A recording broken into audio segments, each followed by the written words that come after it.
Ici à l'UNESCO, en marge de l'Université de la Terre augmentée d'un Parlement des entrepreneurs d'avenir, sous une grande bannière, changeons tous les climats, changer tous les climats.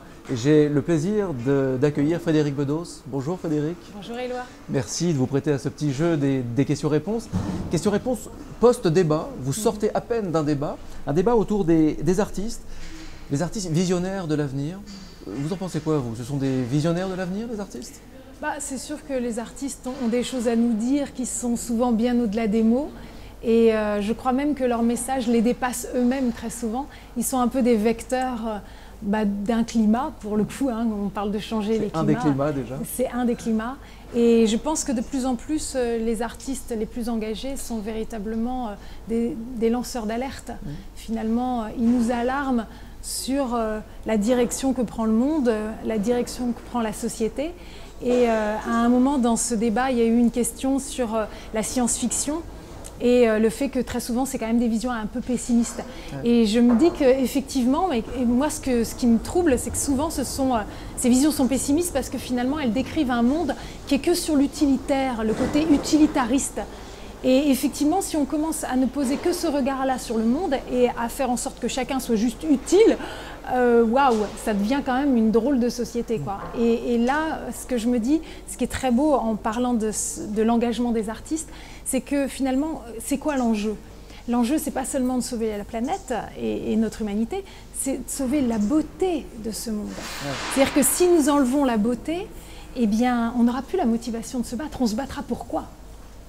Vous, Frédérique, vous parlez des artistes comme des visionnaires, effectivement, des veilleurs, mais vous êtes également une veilleuse, vous êtes une artiste, peut-être que nous sommes tous des artistes à notre façon, et vous êtes une vigie, car vous avez des projets pour rendre compte de tout ça. Est-ce que vous pouvez nous en parler un petit peu?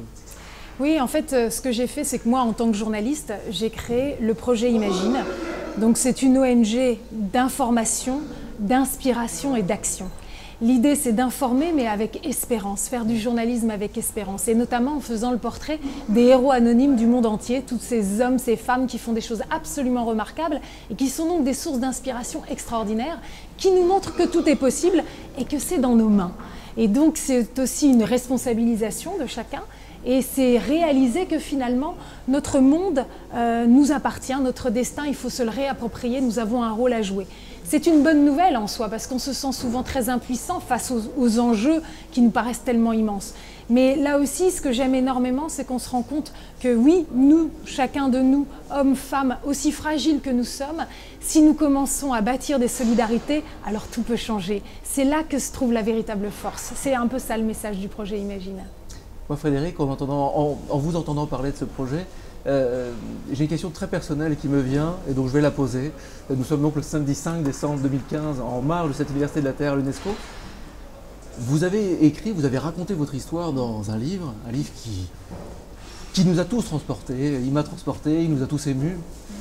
Petite fille à la balançoire. Voilà, comment arrivez-vous à trouver cette pêche permanente, cet enthousiasme permanent? Vous êtes une passeuse de sourire. Comment vous faites? C'est beau, une passeuse de sourire, j'adore.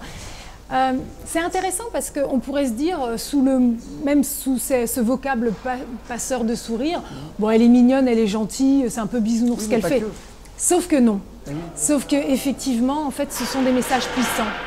Ces messages d'espérance sont puissants, ils sont absolument nécessaires. Il y a urgence aujourd'hui. Je veux dire, aujourd'hui, 5 décembre, il y a encore quelques semaines, on a subi des attentats terribles. On est encore tous sous le choc.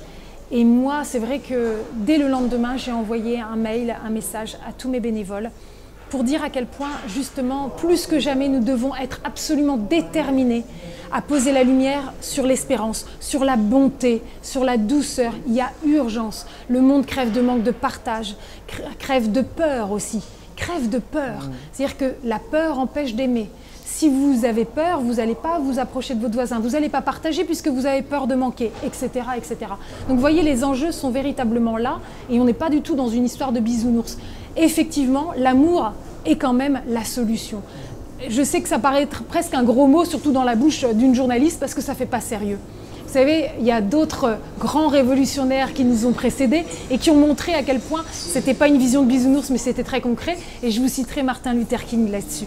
Quand il dit L'obscurité ne peut pas chasser l'obscurité, seule la lumière le peut. La haine ne peut pas chasser la haine, seul l'amour le peut.